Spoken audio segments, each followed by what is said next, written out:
Anyway, all right, let's do some sap, everyone. Listen to some TrueAnon.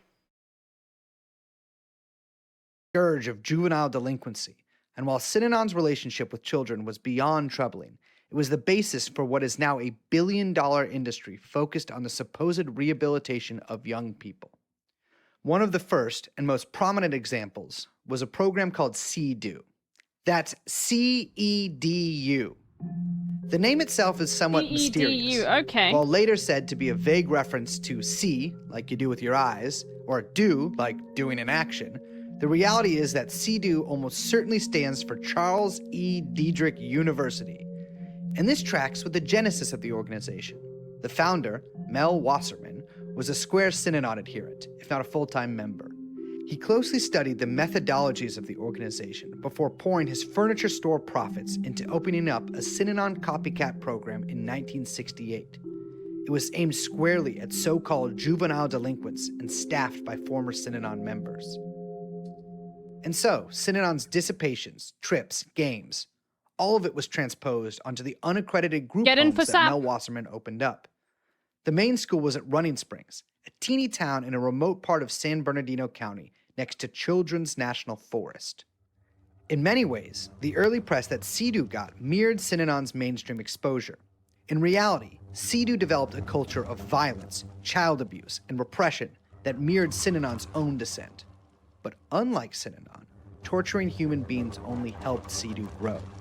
The school shook off bad press.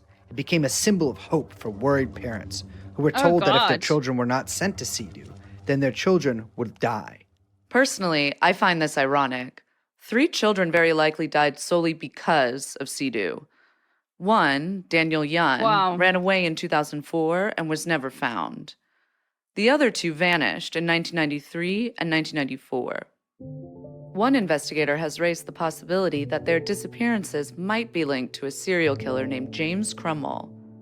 Crumwell was living with a psychiatrist contracted at various teen programs around Southern California at the time.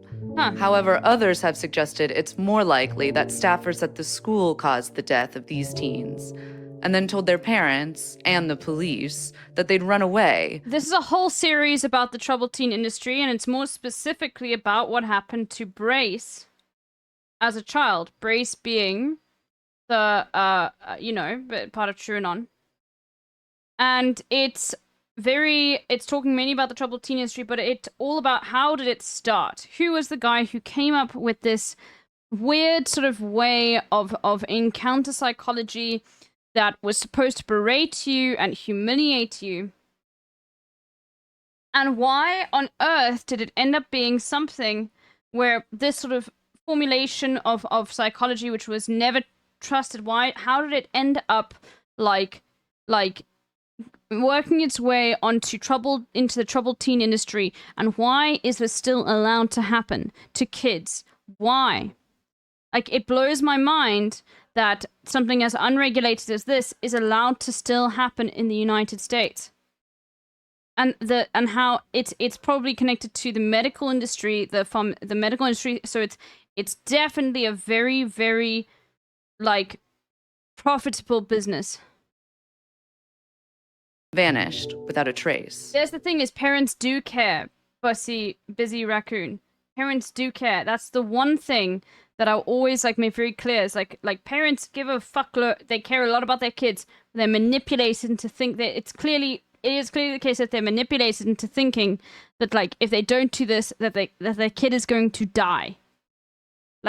Parents give a it is one of the few things that I will always disagree with about parents do I hate that notion that parents don't care.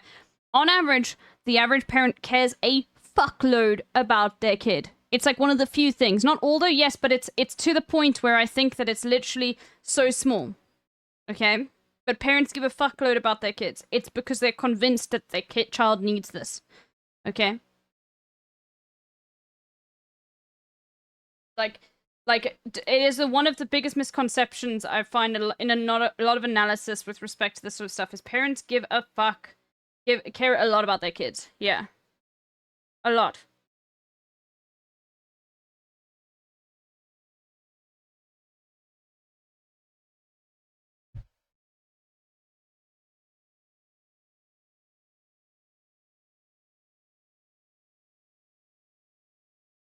No, but that's how it happened. That's how this happens, Bussy, is these camps are recommended by psychologists and doctors and shit.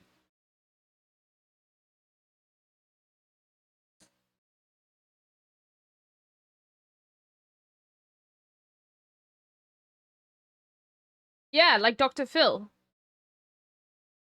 Like, look at that. Like, telling, yeah, it's insane. Yeah, but they're convinced, but that's the thing is, like, they're convinced.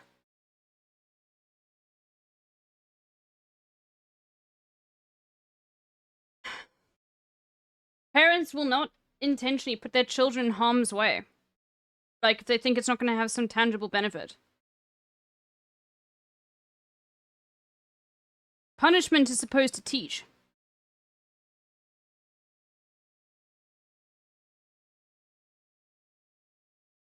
Yeah. Like, troubles, like, yeah. Anyway, let's continue. Anyone CEDU else would piss up? eventually close down in 2005 because of an impending regulatory crackdown and a huge number of lawsuits related to the practices of the program. But CEDU provided the blueprint for nearly every single behavioral modification school, not just throughout America, but across the globe. Now, I have my own Hello. personal connection to CEDU. Patrick McKenna, the founder and owner of Monarch School, had been sent to CEDU as a child. He loved it so much that he immediately took a job at Rocky Mountain Academy, CEDU's Idaho campus, after graduating. He lifted their program wholesale when he started up the Monarch School, poaching several employees on his way out. The first time I heard the name CEDU was out of... Bro, guys, thank you so much for the 2 months. Fizz, I'd love to finish playing that game with you now if you had time, but my electricity's going out in 45 minutes, so I can't. But we can play it tomorrow, if you're available. That would be lots of fun. I would really like to continue. Nar, I know, is that why you came in here? Otherwise, we can play it in, like, 2 hours at, like, midnight when my electricity goes back on. I'm busy tomorrow, and the day after, well, the day after tomorrow, my mom's gonna be back. Maybe Monday. We'll see. Okay. Well, yeah, my electricity's about to go out. Otherwise, if you're free in, like, 3 hours, we can do that. Yeah, look at you being a busy fucking bee, then. Never mind, then don't worry about it. Look at you being a busy bee. One day we'll play Lethal Company again. Yeah, we will. But at the moment, it's just like... The worst thing is the load shedding I get is always at the times when people want to play. Otherwise, people would have to get up earlier, Peganox. And that's not fair on everyone. Anyway. Also, it's, like, really hot here. So hot that, like, I don't want to actually play Lethal Company. You know when like, it's so hot that you're like, I just don't want to play this particular kind of game. You know what I mean? No, you didn't anger me at all, Bussy Raccoon. I'm just saying, like the notion that parents don't care and that's why they send their kids to these camps is a very cynical notion, and it's not true. Okay, parents care a lot. They're misguided. They're tricked. Okay, that's the important thing people need to recognize. I'm so hot that I'm too hot for games. Oh my god.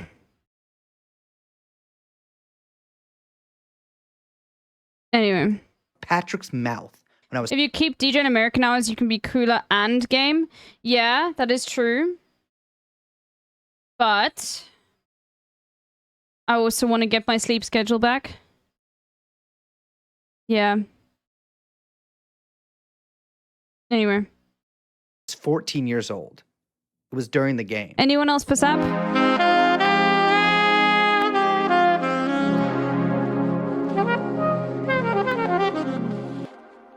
But we haven't forgotten about Synanon. Synanon's tax problems were growing.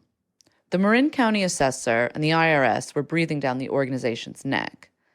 In classic Synanon fashion, Chuck and his massive legal department cooked up an unorthodox solution. Okay, let's start. Synanon would become a legally recognized religion.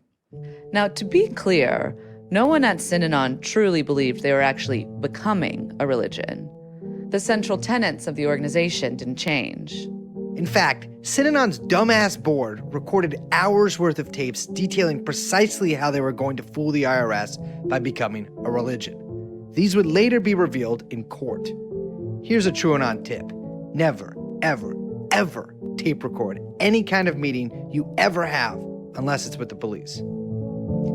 But the power that Chuck held over so many people and the absolute command he had over parts of the organization meant that, in essence, Synanon was a religion, worshipping at the altar of Chuck. And he sought to codify this.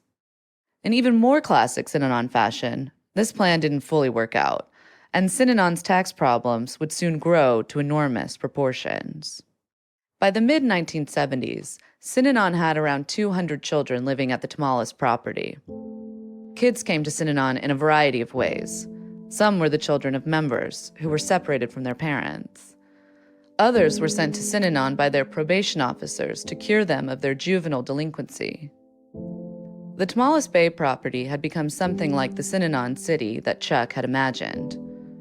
While the residency still hovered around 500 to 600, plus a growing population of children, they had tried as much as possible to integrate themselves into Marin County power structures. Several residents were volunteer sheriff deputies. They had a fire truck, an ambulance, and yes, their own police force too. But relations with the residents of the sleepy towns near Synanon continued to fray. There were brawls. Synanon members began to beat the living shit out of anyone who they thought had crossed them, or might. Paranoia about splittees ramped up. And so, a paramilitary force called Her Majesty's Imperial Marines was born.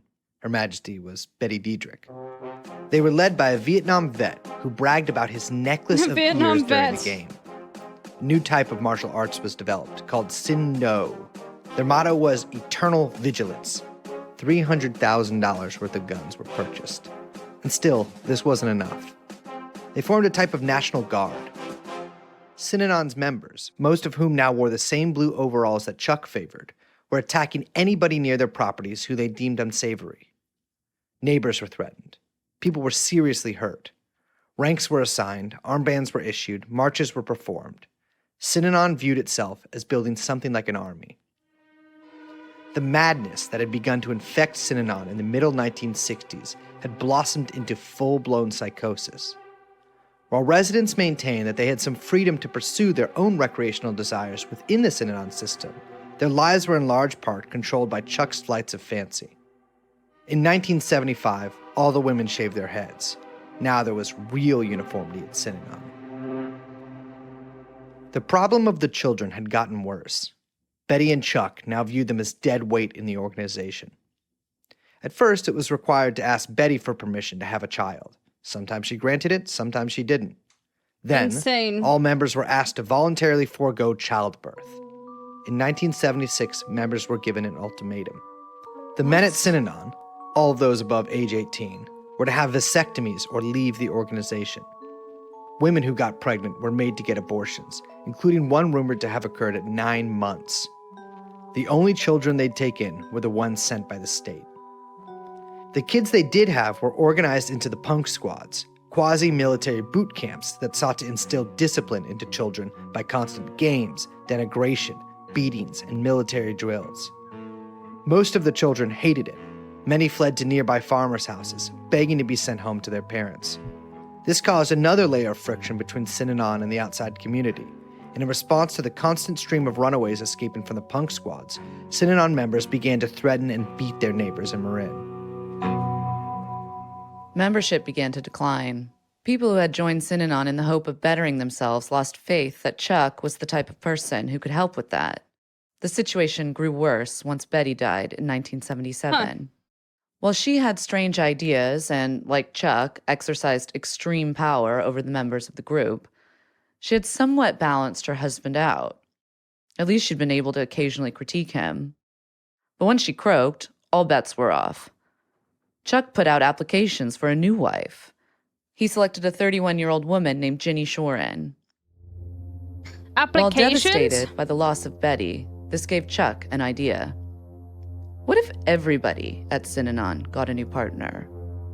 And so, the organization institutionalized remarriages, where partners were separated from each other and then reassigned to other members. What?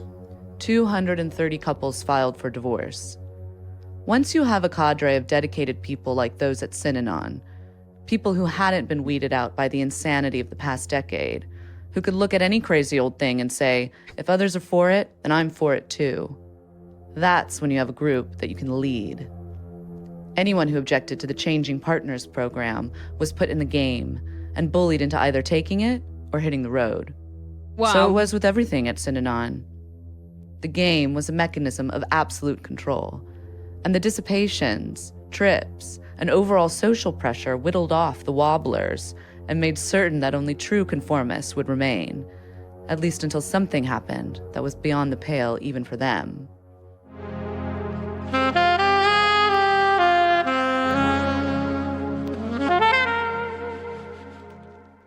Synanon now had assets upwards of 33 million. It had a giant fleet of boats, planes, and countless vehicles. There were airstrips being built, more properties purchased throughout California, including a fancy new home base in Badger southeast of Fresno. There was talk of opening up an embassy in Washington, D.C. Synanon, sensing their image was fading, opened up a massive charitable wing, although it was naturally used to make a profit. They donated hundreds of pairs of sneakers. I used to have a troubled friend who was in like a weird custody probation with his dad. If his dad said he broke probation, then he'd go to prison. He got mad at him, so he sent him to prison. The same dad got caught sexting with his son's girlfriend. Oh my god, what the fuck? That's insane. Churro Papa. The fuck? To the People's Temple. Despite all of these efforts, things were going off the rails and quickly. Synanon was being hit with constant negative press, and it wasn't just confined to local publications. National news networks ran stories about the strange goings-on up at Tamales Bay. Chuck and company responded with threats of violence upon media executives and their families. Chuck himself insisted on going on TV and making these threats explicit. But remember, Chuck always wanted more. Threats meant nothing without the muscle and willpower to back them up. In 1978, Chuck Diedrich would learn that while he may have, at one time, been good at saving lives, he was an absolute failure in his attempts to take them. What the fuck?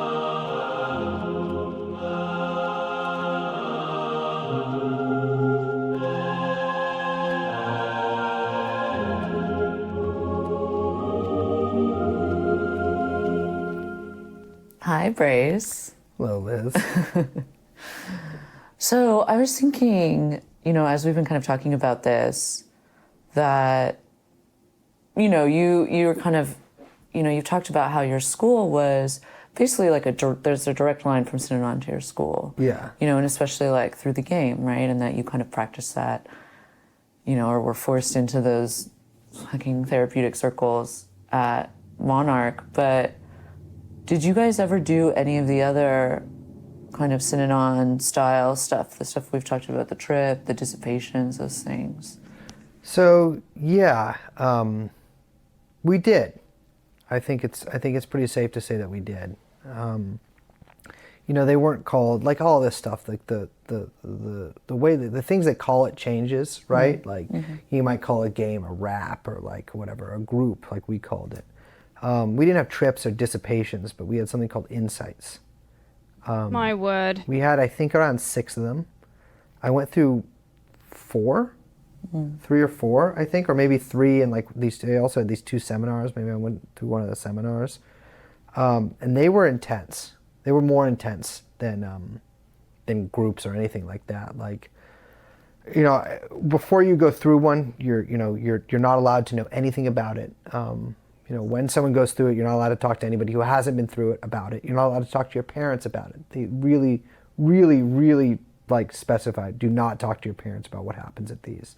They kind of make it feel like you have this cool secret in you, but really it's covering up abuse. And I remember seeing kids go through them before I went through one, and they had this sort of like otherworldly, like ghostly air about them. They weren't allowed to talk to other students while they were going through them. They didn't come into the dorms until after we were all asleep, and they only slept they left before we were all up. I know you didn't eat much, and they lasted for several days. So my first one I went through, I was really nervous for it. Oh. And I was really nervous that like this seems to be where like the real breaking happens, like where a lot of kids like really lose their shit. I remember Patrick McKenna, the owner of the school, he had been to CEDU, which is modeled after Synanon, like we talked about, he was like the big proponent of these. Like he was like they were like his real baby there, and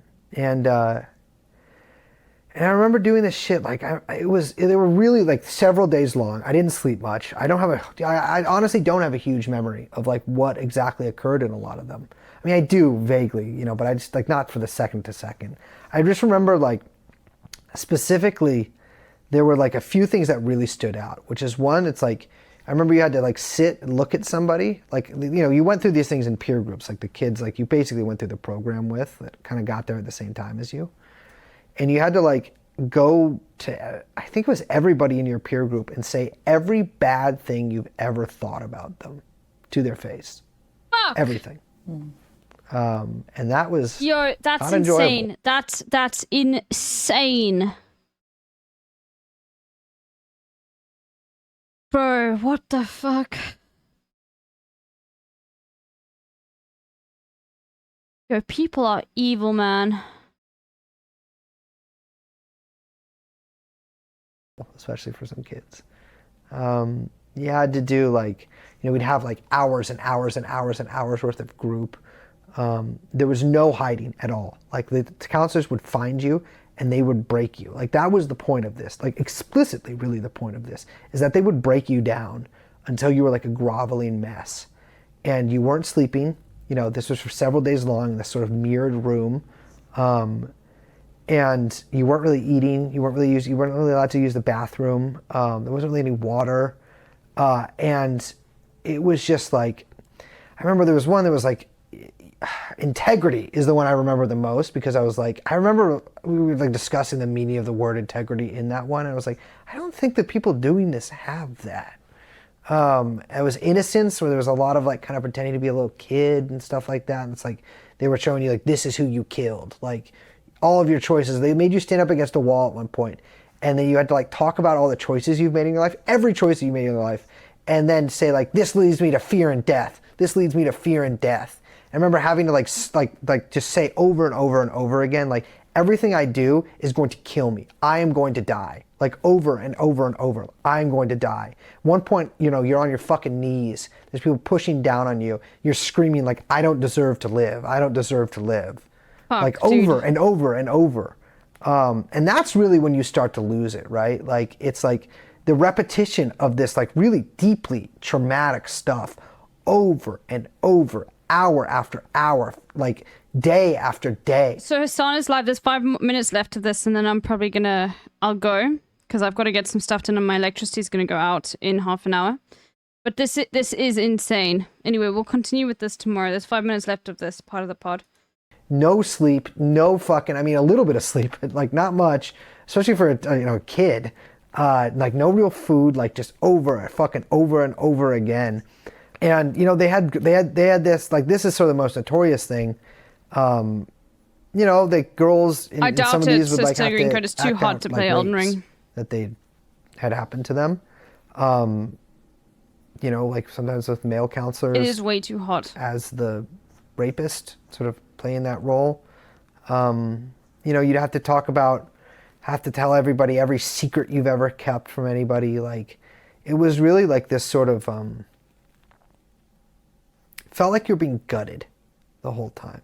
And I remember leaving every single one I went to. I remember leaving and being like, I feel like, I don't think I'm supposed to feel like this. Like, I feel empty. Like, I feel like a husk. I feel like somebody like, I've had a lot of people beat the shit out of me in my life.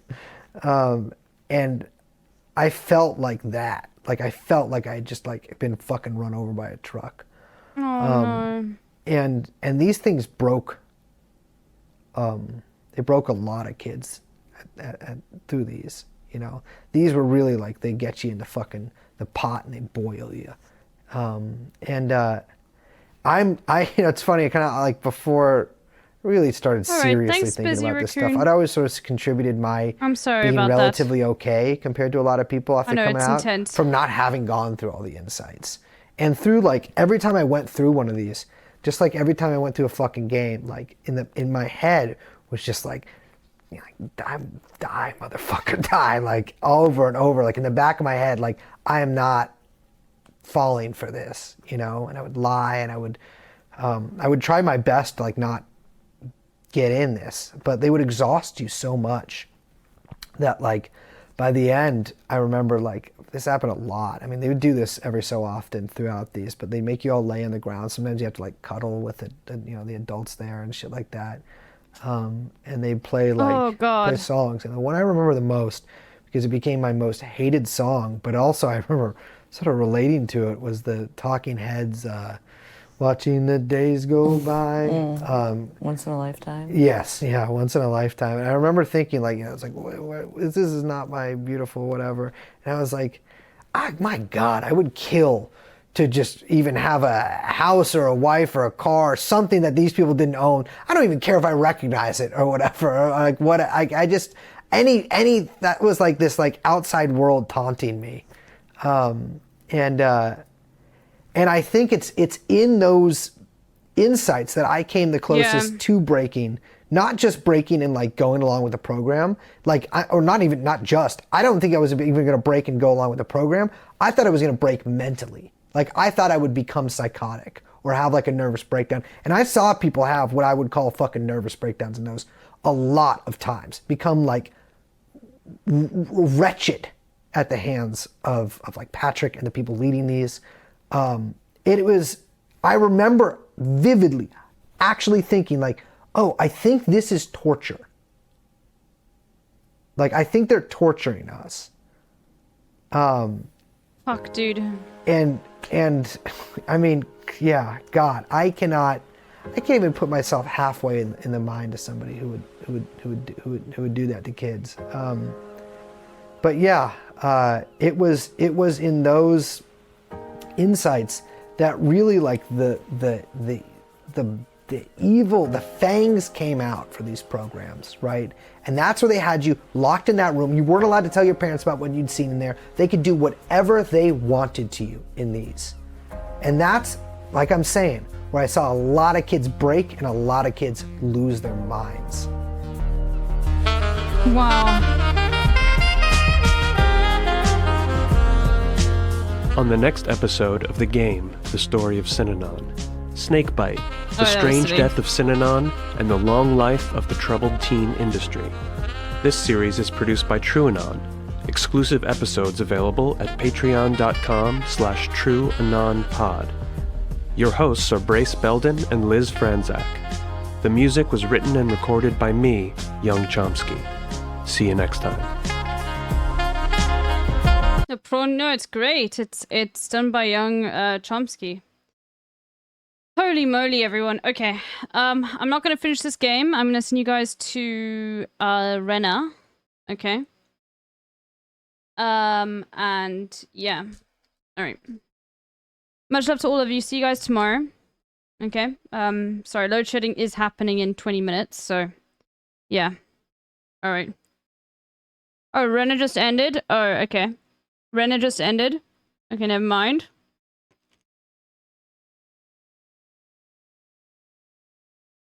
We'll go to Volo.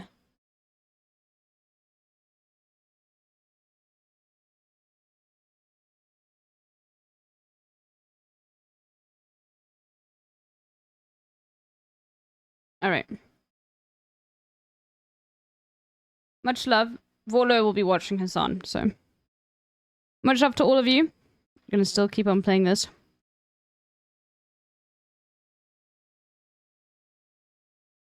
Yeah. Alright. Bye, everyone.